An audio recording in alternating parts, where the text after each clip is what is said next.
नमस्कार, जय सरम। आप सभी का हमारे YouTube चैनल पे हार्दिक स्वागत व अभिनंदन है। मैं आचार्य रितेश पांडे। आज आप सभी देख पा रहे हैं जिस पूजन को, यह पूजन नारायण बलि की तैयारी यहाँ की गई है। आज हम लोग चर्चा करेंगे इस वीडियो के माध्यम से कि नारायण बलि किन परिस्थितियों में करनी चाहिए, करानी चाहिए। क्या ऐसा घर में लक्षण दिखे तो हमें तत्काल नारायण बलि करा लेना चाहिए, जिससे घर में शारीरिक, आर्थिक, मानसिक, पारिवारिक या वंश से संबंधित कोई समस्या न उत्पन्न हो। इन तमाम विषयों पर आज हम लोग चर्चा करेंगे। देखिए, पितृदोष जिस घर में होता है उसकी मनोस्थिति या घर की स्थिति इस प्रकार से हो जाती है जैसे घर को दीमक जो है अंदर से खोखला कर देता है। उसी प्रकार से पितृदोष वाले जातकों की परिस्थितियाँ बनती है। पितृदोष वो दोष है जो राजा को भी रंग पल भर में बना देता है। जीवन के हर क्षण पे संघर्ष और समस्याएं उसकी पीछा नहीं छोड़ती है। घर में छोटी छोटी बातों को लेकर कलह रहना, कलेश रहना, किसी भी कार्य को करने के लिए आप चलोगे तो उसमें नाना प्रकार की आदि व्याधि समस्याएं बने रहना, यह सब पितृदोष का लक्षण है। और पितृदोष के कारण संतान उत्पत्ति में, वंश वृद्धि में भी समस्याएं उत्पन्न होती है। मेरे पास तमाम लोगों का फ़ोन आता है, कहते गुरुजी पूजा कैसे की जाए, क्या खर्चा आएगा। जैसे मैं उनसे खर्चे की बात करता हूं और विधि विधान की बात करता हूं तो उनका रिप्लाई ये रहता है कि गुरुजी हमने किससे बात की, वो तो 5,000 में करा देंगे, 10,000 में करा देने के लिए कह रहे हैं, आप बहुत महंगे बताते हो। देखो, दो चीज़, आप अगर हमारी पूजन की विधि को देखोगे, सामग्री को देखोगे, तो आपको और उनके पूजा की व्यवस्थाओं में बहुत भिन्नता मिलेगी। तो पूजा पाठ आप सभी से रिक्वेस्ट है, एक बार करो लेकिन विधि से करो, ताकि ना बार बार आपको किसी पंडित जी की चक्कर ना काटना पड़े। ये बात ध्यान रखना मेरी। महंगी चीज़ है, एक बार लो और उसे गारंटी लो।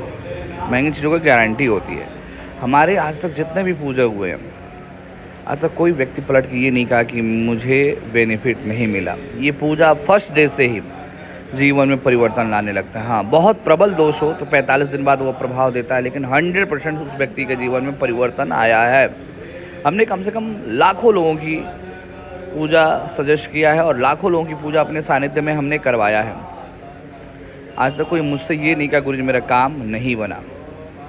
और इस पूजन में जो मेजर प्रॉब्लम है वो ये है कि अगर आपके घर में किसी व्यक्ति की अकाल मृत्यु हुई है, जल के, डूब के, किसी एक्सीडेंट से, किसी व्याधि से, किसी रोग से, तो आपको तत्काल पितृदोष की शांति करनी चाहिए, करानी चाहिए। पितृदोष के कारण ही घर में हर पल, हर समय नाना प्रकार की कलह, कलेश, शारीरिक पीड़ा, मानसिक पीड़ा, आर्थिक पीड़ा बनी रहती है। और जब आप नारायण बलि किसी भी नदी या तट के, तालाब के किनारे ब्राह्मण देवताओं के द्वारा, विद्वान ब्राह्मण देवताओं के द्वारा करेंगे, तो मैं आपको विश्वास दिलाता हूँ कि आपका संकल्पित कार्य पूर्ण होगा। आपकी जो समस्याएं हैं वह समाप्त होंगी। और नारायण बलि में खास करके सात्विक, रासिक, तामसिक, प्रेत के साथ यम और प्रेत की पूजा होती है, जिसमें इनकी सूक्तों का पाठ होना बहुत ज़रूरी है। इसलिए इसमें ब्राह्मणों की संख्या अधिक होनी चाहिए। 5 ब्राह्मणों का संख्या बताया गया। और देख पा रहे होंगे इस वीडियो में सारी सामग्रियों के साथ स्वर्ण की प्रतिमा, मतलब प्रॉपर चीज़ें हैं, सोना, चांदी, तांबे की मूर्तियाँ आदि हैं। और बहुत विधि विधान से यह पूजा संपन्न कराया जाता है विद्वान ब्राह्मणों के द्वारा। तो आप सभी से रिक्वेस्ट है, जब भी आपको नारायण बलि करना हो, त्रिपिंडी श्राद्ध करना, तो आप किसी अपने क्षेत्र के विद्वान ब्राह्मण को पकड़िए और उनके द्वारा यह यज्ञ संपादित कीजिए। मैं विश्वास दिलाता हूँ कि आपका वह यज्ञ सफल होगा। और भाव प्रेम से इस पूजन को कीजिए। इस पूजन को सभी व्यक्तियों को अवश्य करना चाहिए, क्योंकि जिस घर में पितृदोष होता है उस व्यक्ति का जीवन नरकीय हो जाता है। वो पल पल पे, पग पग पे नाना प्रकार की समस्याओं, नाना प्रकार की आदि व्याधि से वह जूझता रहता है। तो मैं आप सभी से यही रिक्वेस्ट करूंगा कि एक बार आप, अगर आपके जीवन में समस्या है, आपके जीवन में समस्या है तो आप एक बार जरूर विधि विधान से नारायण बलि या त्रिपिंडी श्राद्ध की पूजन किसी भी तीर्थ स्थल पर अवश्य कराएं और विद्वान ब्राह्मण के द्वारा कराएं। किसी भी अनपढ़ गवार ब्राह्मण से इस पूजन को न कराएं। विद्वता का विशेष ध्यान रखें और निश्चित रूप से आपका जो संकल्पित कार्य है वह पूर्ण होगा, यह मैं आपको विश्वास दिलाता हूँ। तब तक के लिए आप सभी को मेरा नमस्कार। जय श्री